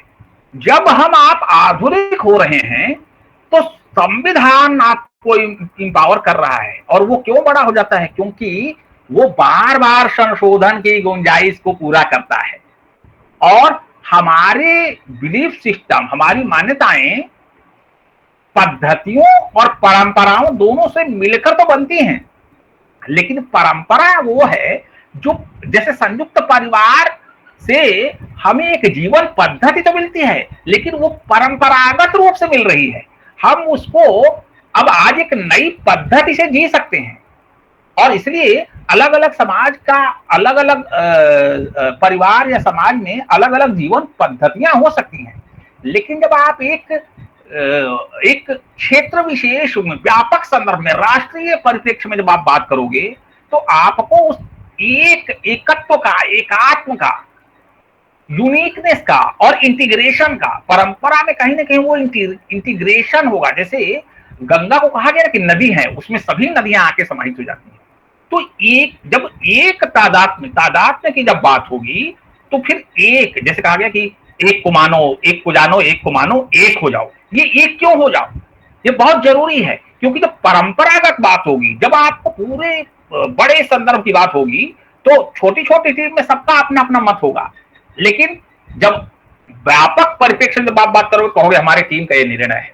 तो ये जो परंपरा कहीं ना कहीं एक समाज को, समुदाय को बड़े संदर्भ देती है, और बड़े संदर्भ के साथ गति देती है, गतिमान रखती है, इसीलिए वो परंपरा है। और पद्धति क्या है, कालखंड के अनुसार बदलती ही रहेगी, परंपरा पीछे से आएगी। हम भाषा शिक्षण करते हैं ना, भाषा शिक्षण में पहले फोनिक्स अप्रोच था, ध्वनिवर्ण पद्धति। बाद में एनसीएफ 2005 में कहा गया कि होल लैंग्वेज अप्रोच लेके आएंगी, समग्र भाषा पद्धति। फिर एनईपी 2020 राष्ट्रीय शिक्षा नीति 2020 जब आई, तो कहा गया कि अब क्या करो, बोला बैलेंस अप्रोच अपना दो, मिश्रित पद्धति या संतुलित पद्धति, उसमें जिस विषय के साथ जो सूट करे उसको। अब आप देखिए कि ये 3 पद्धति आ गई, ये तीनों पद्धतियां भारतीय ज्ञान परंपरा में तो आ सकती है, इसलिए परंपरा व्यापक संदर्भ की चीज है, और पद्धति कालखंड के अनुसार, समय समाज के अनुसार बदलाव भी लेके आ सकती है, जरूरत के अनुसार उसमें बदलाव ज्यादा आएगा, ये मुझे समझ में आता है। तो परंपरा की जब हम, इसीलिए भारतीय ज्ञान परंपरा की बात कहेगी, इसीलिए वो विषय के, एक विज्ञान पढ़ने की अलग पद्धति होगी, भाषा पढ़ने की अलग पद्धति होगी, भाषा में भी मातृभाषा या प्रथम भाषा और द्वितीय भाषा की 2 अलग अलग पद्धति होगी। तो पद्धति और परंपरा में ये मूल अंतर है। जब व्यापक संदर्भों की बात करेंगे, ज्ञान के समग्र रूप की बात करेंगे, तो आपको परंपरा से जोड़ करके चलना पड़ेगा, ऐसा मुझे लगता है। बहुत बहुत धन्यवाद। जी सर, धन्यवाद, आपने बहुत ही सम्यक तरीके से अपना उत्तर दिया। अब क्योंकि समय की बाध्यता है, इसलिए अगर और कोई संक्षिप्त में कोई क्वेश्चन पूछना चाहता है तो स्वागत है, नहीं तो सत्र के अंतिम सोपान में आपको पूर्ण मौका दिया जाएगा कि आप हमारे विद्वानों से व्यापक रूप से सवाल पूछें। और हेलो, हाँ सर, जी सर, आ रही आवाज। हाँ, आप सभी को नमस्कार। सर, सबसे पहले तो मैं डॉक्टर रमेश तिवारी प्रोफेसर जो हमारे जुड़े थे प्रश्न वक्ता के तौर पे, उनके उद्बोधन के लिए मैं आभार व्यक्त करता हूँ। और सर, आपने ये भारतीय ज्ञान परंपरा के संदर्भ में अच्छा प्रकाश डाला। उसमें एक आपने एक पंक्ति बोली थी, उसके संदर्भ में मैं थोड़ा आपके विचार जानना चाहता हूँ कि सबका अपना अपना अनुभव होता है और वो समानांतर चलता है। तो सर, इसको हम किस तरीके से हम जान सकते हैं कि मेरा जो अनुभव है और जो सामने वाले व्यक्ति का अनुभव है, कौन सा अनुभव सत्यता के ज्यादा करीब होता है? क्योंकि मुझे लगता है कि जो मेरा अनुभव है वो ज्यादा सत्य है, वो स्पष्ट है, लेकिन जो सामने वाला व्यक्ति है उसका भी अपना अनुभव साथ में चलता रहता है। तो ये कैसे सर हम इस विचार तक पहुंच सकते हैं? बहुत बढ़िया। हालांकि मैंने उसमें स्पष्ट किया था, धन्यवाद आपका सवाल करने के लिए। मैंने उस वक्तव्य में स्पष्ट किया था, थोड़ा सा और इसको और स्पष्ट कर दे रहा हूँ। तो जो मैंने इसलिए कहा कि हम सब, सत्य क्या है? सत्य हमेशा आत्मगत होता है। और जैसा मैंने कहा, उस समय उदाहरण दिया कि मान लीजिए कोई पुलिस थाने में गया और पुलिस ने उसके साथ अच्छा व्यवहार किया, तो उसके लिए पुलिस अच्छी है, पुलिस विभाग बहुत अच्छा है। और वहीं कोई दूसरा व्यक्ति गया, उसके साथ पुलिस ने कोई विपरीत व्यवहार कर दिया, तो उसके लिए पुलिस खराब है। एक तो ये उदाहरण दिया। दूसरा उदाहरण मैंने कहा कि जब आप आग में हाथ डालते हैं तो हम सब का अनुभव सत्य लगभग समान है। क्यों? क्योंकि आग के मिजाज का ज्ञान हमें उसको छूकर ही प्राप्त होता है या उसके करीब जाकर ही प्राप्त होता है। और उसके बरक्स मैंने दूसरा उदाहरण कहा कि यदि हम बर्फ की सिल्ली बर्फ को छूते हैं तो उसका मिजाज भी हम जान पाते हैं। तो ये हम दोनों को जब करीब से जाकर उसके समीप पहुंचते हैं, उसके संसर्ग में होते हैं, तो उसके मिजाज को जानते हैं। ये हमारा अनुभव है और यही अनुभव, इसी अनुभव से हमारा अनुभव सत्य निर्मित होता है। अब आप देखें इसमें फर्क क्या था, आग, बर्फ और पुलिस यानी मनुष्य, ठीक है ना। ये जानबूझकर मैंने बहुत प्लानिंग के साथ ये तीनों उदाहरण रखे हैं। वस्तु के साथ जब आप संसर्ग करोगे तो आप सबका अनुभव लगभग एक जैसा होगा। केला आप खाओगे तो आपको जैसा स्वाद लगेगा वैसा ही मुझे भी लगेगा। ऐसा नहीं कि मुझे मीठा और आपको तीखा लगेगा, वो वस्तु है। लेकिन मनुष्य के साथ जब आप अनुभव प्राप्त करोगे तो जो मनुष्य आपके साथ अच्छा व्यवहार करेगा, आपका अनुभव सत्य कुछ और होगा, और जो मनुष्य दूसरे के साथ दूसरा व्यवहार करेगा तो उसका अनुभव सत्य कुछ और होगा। मैं इसको और नजदीक लेके आता हूं, साफ करता हूं।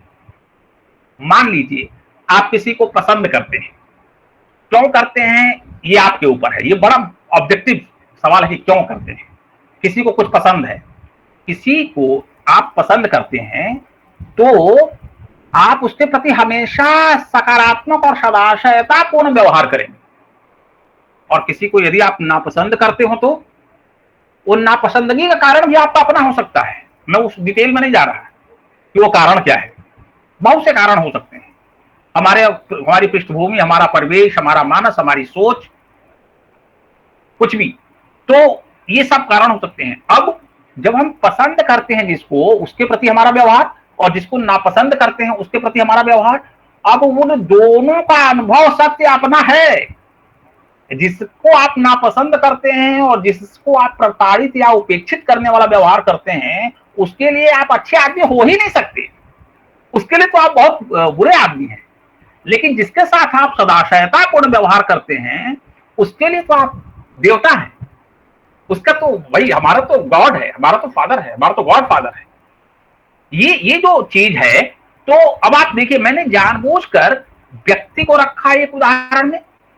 पुलिस वस्तु नहीं है, पुलिस जो व्यक्ति है, और दूसरी तरफ वस्तु रखा, मतलब आग रखा, पानी रखा, फल का उदाहरण दे रहा हूं, ठीक है। तो इससे आप अंतर समझ पाए। जैसे एक ग्रंथ है, एक उपन्यास है भगवान सिंह का, उसका शीर्षक है अपने अपने राम। राम एक वस्तु नहीं है। जिसको जिस दवा से फायदा हो गया या जिस डॉक्टर की दवाई जिसको सूट कर गई, उसके लिए वो डॉक्टर अच्छा है, उसका अपना अनुभव सत्य है। और वही डॉक्टर दूसरे को दवाई दिया, वो नहीं सूट की या रिएक्शन कर गया, तो उसके लिए बहुत थर्ड क्लास डॉक्टर यार बेवकूफ बनाता है, तुम क्या बात करते हो, है ही नहीं, वो दो पौड़ी का आदमी है। अब आप देखें ये अनुभव सत्य सबका अलग अलग हुआ कि नहीं हुआ। मेरे ख्याल से मैं अपनी बात, हाँ, मेरे ख्याल से मैं अपनी बात समझाने की कोशिश जो कर रहा हूं, और आपको थोड़ा सा उससे और समझ में आएगा। धन्यवाद। धन्यवाद सर। जी सर, बहुत बहुत धन्यवाद। आपने बड़ी सटीक तरीके से अपने प्रश्नों का उत्तर दिया है। सर सर प्लीज आपसे डॉक्टर शैलेंद्र मेवाड़े सर से रिक्वेस्ट है कि सर जो प्रश्नोत्तरी सत्र हमने रखा है द्वितीय सत्र में, उस समय सर से आप नोट कर लीजिए और सर से हम लोग विस्तार रूप से चर्चा करेंगे।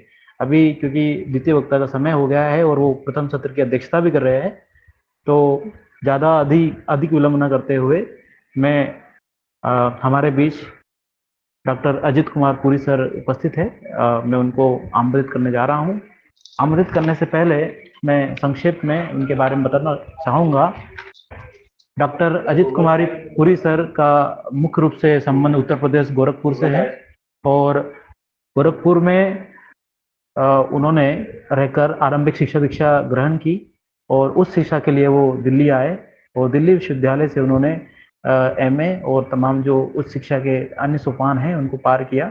सर का राम वृक्ष बेनीपुरी पर विशेष रूप से काम है और इसी साहित्यिक अवधान के रूप में भी उनका विशेष रूप से योगदान भी रामकृष्ण बेनीपुरी के रूप में आया है। सर की 2 किताबें बहुत ही साहित्यिक जगत में प्रसिद्ध है, जिनमें राम वृक्ष बेनीपुरी निबंधों की वैचारिक पृष्ठभूमि और स्वतंत्रता संग्राम, और दूसरी किताब का नाम है समाजवाद और श्री राम वृक्ष बेनीपुरी। दोनों किताबों के माध्यम से साहित्यिक जगत में उन्होंने निबंधों और राम वृक्ष बेनीपुरी के जो अंतर संबंध है और स्वतंत्रता संग्राम में उनकी जो सहभागिता है, समाजवाद के जो विभिन्न आयामें हैं, उन सबको देखने का उन्होंने प्रयास किया है।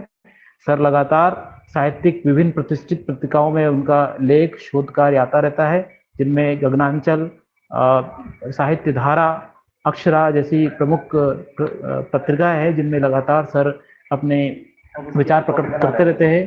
सर साहित्य के साथ साथ अपनी वैचारिक पृष्ठभूमि के लिए भी दिल्ली में विख्यात है। सर का एक वैचारिक पृष्ठभूमि है और उस पृष्ठभूमि पर वो लगातार अपने वाक्यों के माध्यम से, अपने ज्ञान के माध्यम से तमाम जनसमूह को प्रभावित करते आए हैं।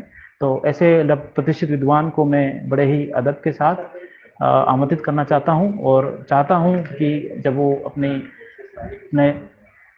अपना वाक्य पूरा करे और 40 मिनट के अंदर अपना वक्तव्य पूरा करने की कोशिश करे, ताकि प्रश्नोत्तरी का सेशन अच्छा हो सके और जो हमारे जो अन्य विद्वान जुड़े हैं वो अपने ज्ञान की प्रतिष्ठा आपको स्थापित कर सके और आप लोगों से ज़्यादा से ज़्यादा प्रश्न कर सके। तो मैं बड़े ही अदब के साथ हमारे आज के प्रथम सत्र के जिसकी वो अध्यक्षता भी कर रहे हैं डॉक्टर अजित कुमार पुरी सर, उनको आमंत्रित करता हूं, जो कि वर्तमान में हिंदी विभाग दिल्ली विश्वविद्यालय में सहायक आचार्य के रूप में पदस्थ हैं। मैं सर को आमंत्रित करता हूं, डॉक्टर अजित कुमार पुरी सर। बहुत बहुत धन्यवाद मोहन जी। मेरी आवाज पहुंच रही है? सुन पा रहे हैं सब लोग मुझे? जी सर, जी सर, यस सर, सुन पा रहे हैं। ठीक है। आज 25 मई है और पूरे देश में लोकसभा चुनाव के 6ठे चरण का मतदान हो रहा है। दिल्ली में भी मतदान का ही अवसर है और इस भीषण गर्मी के दौर में संभवतः मध्य प्रदेश में गर्मी कम हो, लेकिन उत्तर भारत में बहुत अधिक है। 1 दिवसीय राष्ट्रीय वेबिनार का आयोजन करने का जो उपाय किया है शासकीय स्नातकोत्तर महाविद्यालय राजगढ़ की प्राचार्य वीके जैन के संरक्षण में इनकी पूरी टीम ने भारतीय ज्ञान परंपरा के विविध संदर्भ को लेकर के इस राष्ट्रीय संगोष्ठी में वेबिनार में अभी हम रमेश तिवारी जी को सुन रहे थे।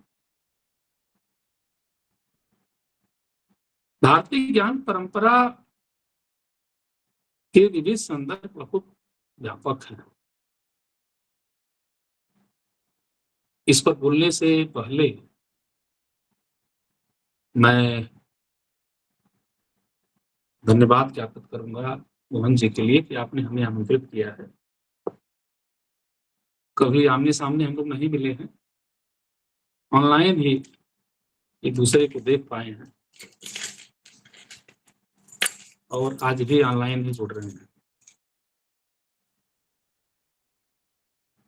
भारतीय ज्ञान परंपरा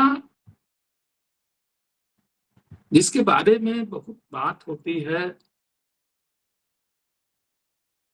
कि वह बहुत विलक्षण है और पूरे संसार में अद्वितीय है, उसके जो मानक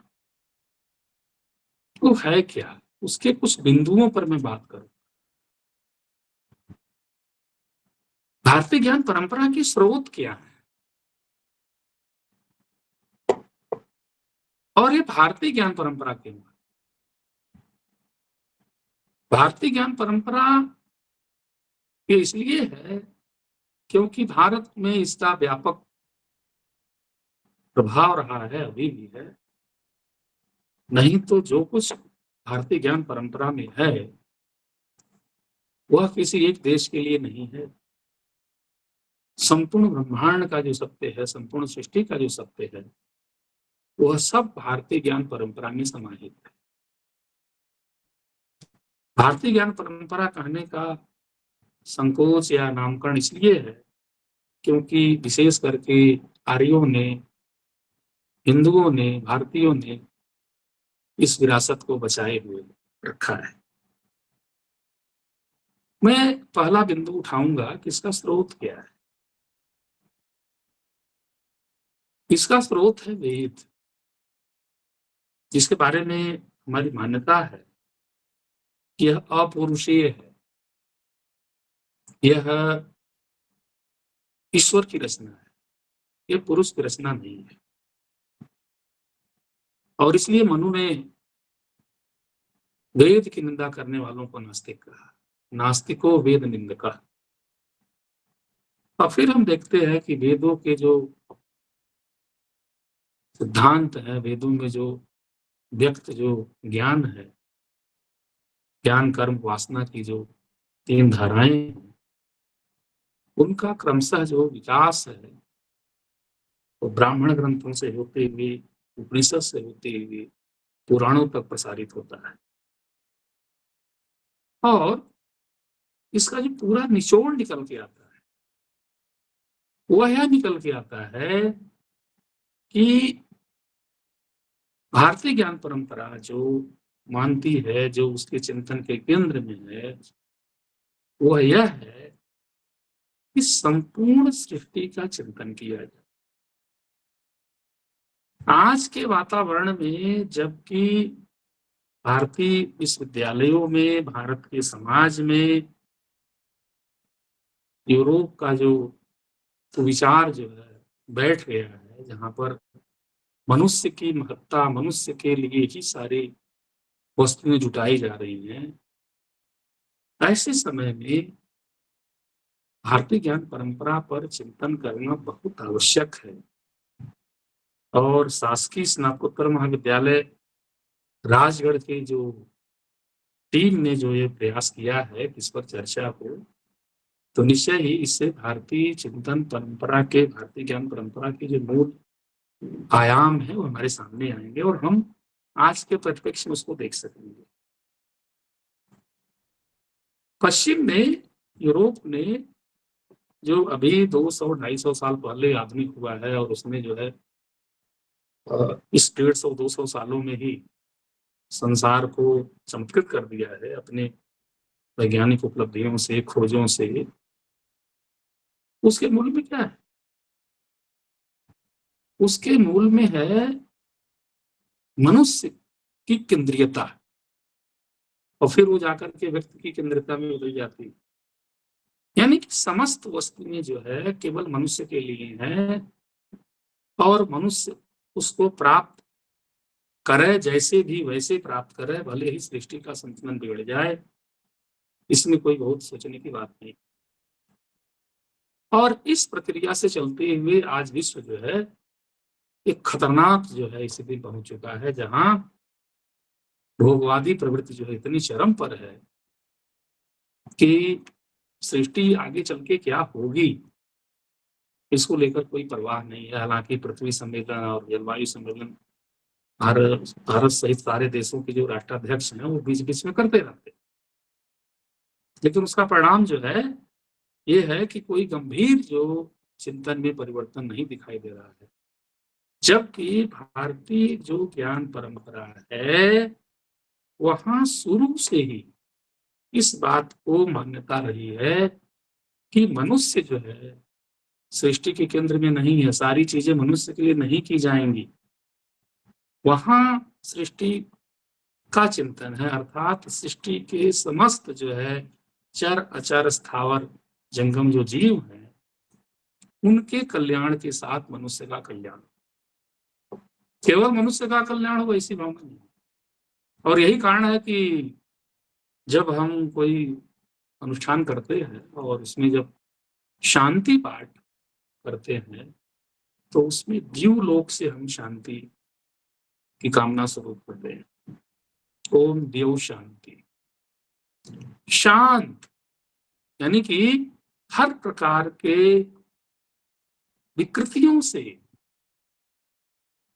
अपने को शांत, अपने को सम रखना। इस प्रकार की शांति का मतलब यह भाव हमारे अंदर से जो रजस और तमस की जो विकृतियां हैं वो हट जाए, सात्विक हमारा मन हो जाए, सात्विक हमारा वातावरण हो जाए, सात्विक हमारा पूरा परिवेश हो जाए। इस तरह की जो प्रार्थना है वो हम वेद में जो देखते हैं, वेद मंत्र है तो वेद में ही आया हुआ है शांति मंत्र, और वो हम करते हैं। ऐसा विधान, ऐसा प्रस्तुति जो है, ऐसा जो मंत्र है, वह विश्व के अन्य जो सभ्यताएं हैं, संस्कृतियां हैं, वहां हम देखने को नहीं पाएंगे। ये अपने आप में बहुत विलक्षण है, और केवल हम शांति मंत्र का ही जो अगर अच्छे से विवेचन कर लें तो हमें पता चल जाएगा कि जो भारतीय ज्ञान परंपरा है वो कितनी बहुआयामी है, कितनी विस्तृत है।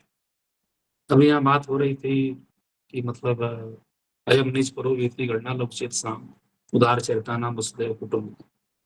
पूरा संसार, पूरी पृथ्वी अपना परिवार है, कोई अपना पराया नहीं।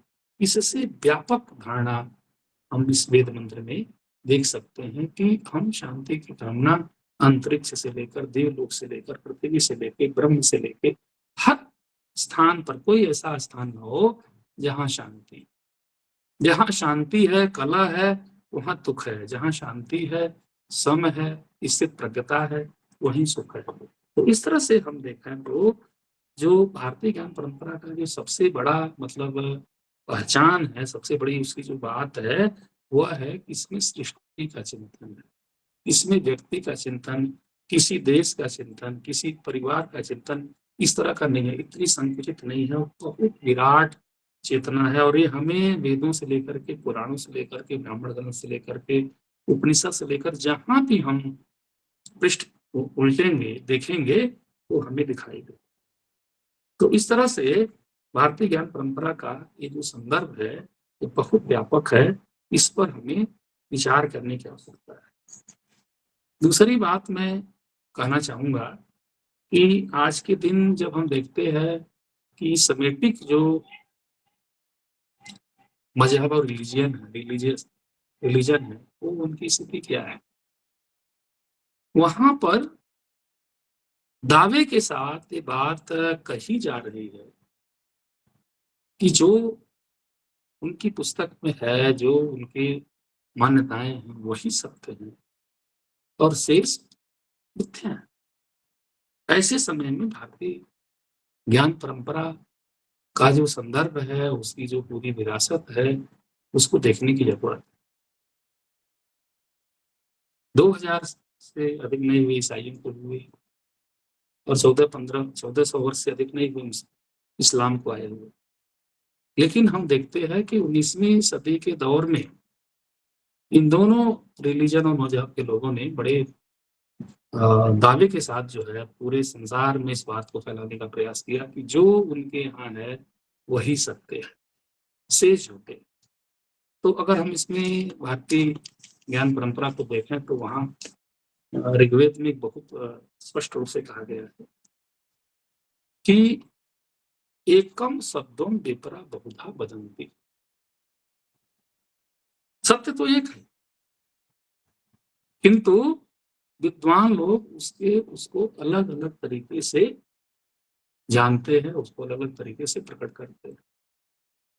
तो इस तरह से जो सह अस्तित्व की जो अवधारणा है, जिसकी आज के युग में बहुत जरूरत है, जब इस तरह की चीजें चल रही हैं पूरे समाज में, और जहां पर इस तरह की बातें की जा रही हैं कि या तो आप मेरे शत्रु हैं अथवा मेरे मित्र हैं, यानी बीच की स्थिति समाप्त होती जा रही है, तो उस समय उस स्थिति में असहमतियों के साथ, विरोधों के साथ सृष्टि में रहने का विकल्प जो देना है, यह अपनी भारतीय ज्ञान परंपरा की बहुत बड़ी विशेषता है। यानी कि अपनी प्रकृति के साथ, अपने विचार के साथ हम अपने वातावरण में, अपनी दुनिया में रह सकें और अपने विचार के साथ, अपने सोच के साथ कोई दूसरा समाज या व्यक्ति जो है स्वाधीन रूप से अपने स्थान में रह सके। मतलब सहनशीलता की बहुत जरूरत है आज के युग में, टॉलरेंस की बहुत जरूरत है। और बहुत समय पहले से हम भारत में देखते आ रहे हैं कि भारतीय समाज ने परस्पर जो है अलग अलग विचार के जो लोग रहे हैं उनको जो है विकल्प दिया रहने के। और इस तरह से अगर आज के दिन भी हम देखें तो भारत में हर मत को, पंथ को, मजहब को, सबको मानने वाले जो है भारत में रह रहे हैं।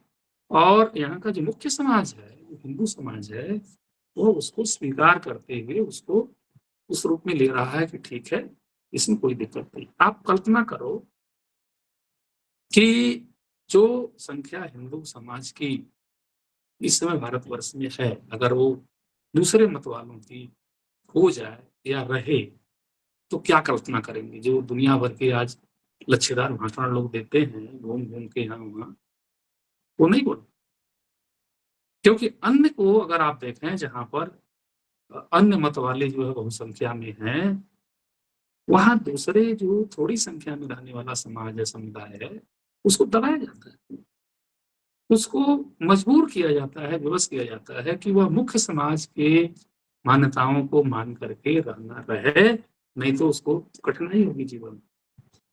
1947 में भारत विभाजन हुआ और आप देखते हैं कि मुख्य भूमि से कट करके जो 33% के लगभग भूभाग है वो पाकिस्तान नाम से बना। बाद में 1971 में एक बांग्लादेश उससे अलग हो गया भाषा को लेकर के। यानी कि उर्दू की सहनशीलता नहीं थी कि बंगला भी साथ साथ चले, इसलिए वो टूट गया। और उसके बाद जो शेष पश्चिमी पाकिस्तान, जिसको पाकिस्तान कहा गया, वहां पर अन्य मत वालों की क्या स्थिति है वो आपको समझ में आ जाएगी कि वहां से उनको प्लान करना पड़ा 1947 से लेकर के आज तक करना पड़ा। और सीएए के द्वारा जो आज का शासन है उसको समाहित करने का प्रयास कर रहा है। तो ये केवल कहने के लिए नहीं है, सह-अस्तित्व जो है एक बहुत बड़ी अवधारणा है। और केवल ये पत्रकारों के और टीवी डिबेट का और ये सेमिनार का और ये उस तरह से मतलब केवल बहस करने का विषय नहीं है, ये जीवन में धारण करने का विषय है।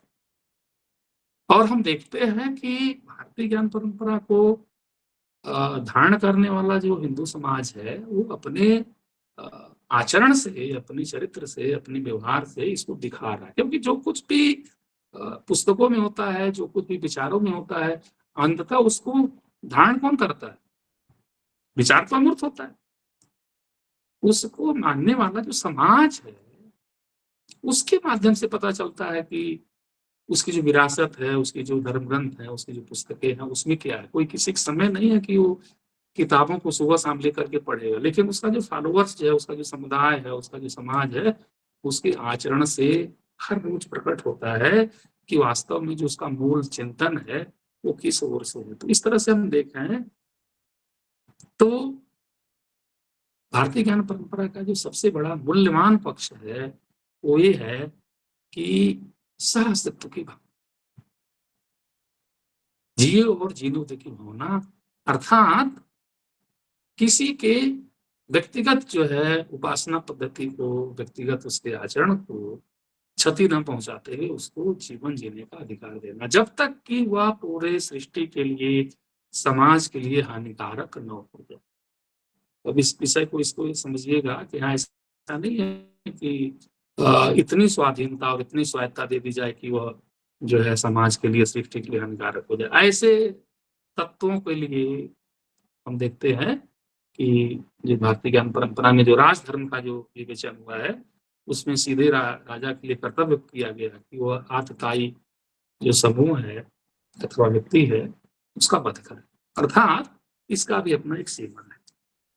तो इस तरह से हम देखते हैं कि सत्य का जो आग्रह है कि सत्य केवल मेरे पास है, दूसरे के पास नहीं है, इसका भारतीय ज्ञान परंपरा में निषेध होता है। और यहाँ ही कहा गया है कि सत्य जो है वो कई कई जगहों पर हो सकता है। मुंडे मुंडे मत्र भिन्ना की जो स्थिति है वो हो सकती है। एकम सत्यम विपरा बोधा बदंती की जो स्थिति है वो हो सकती है।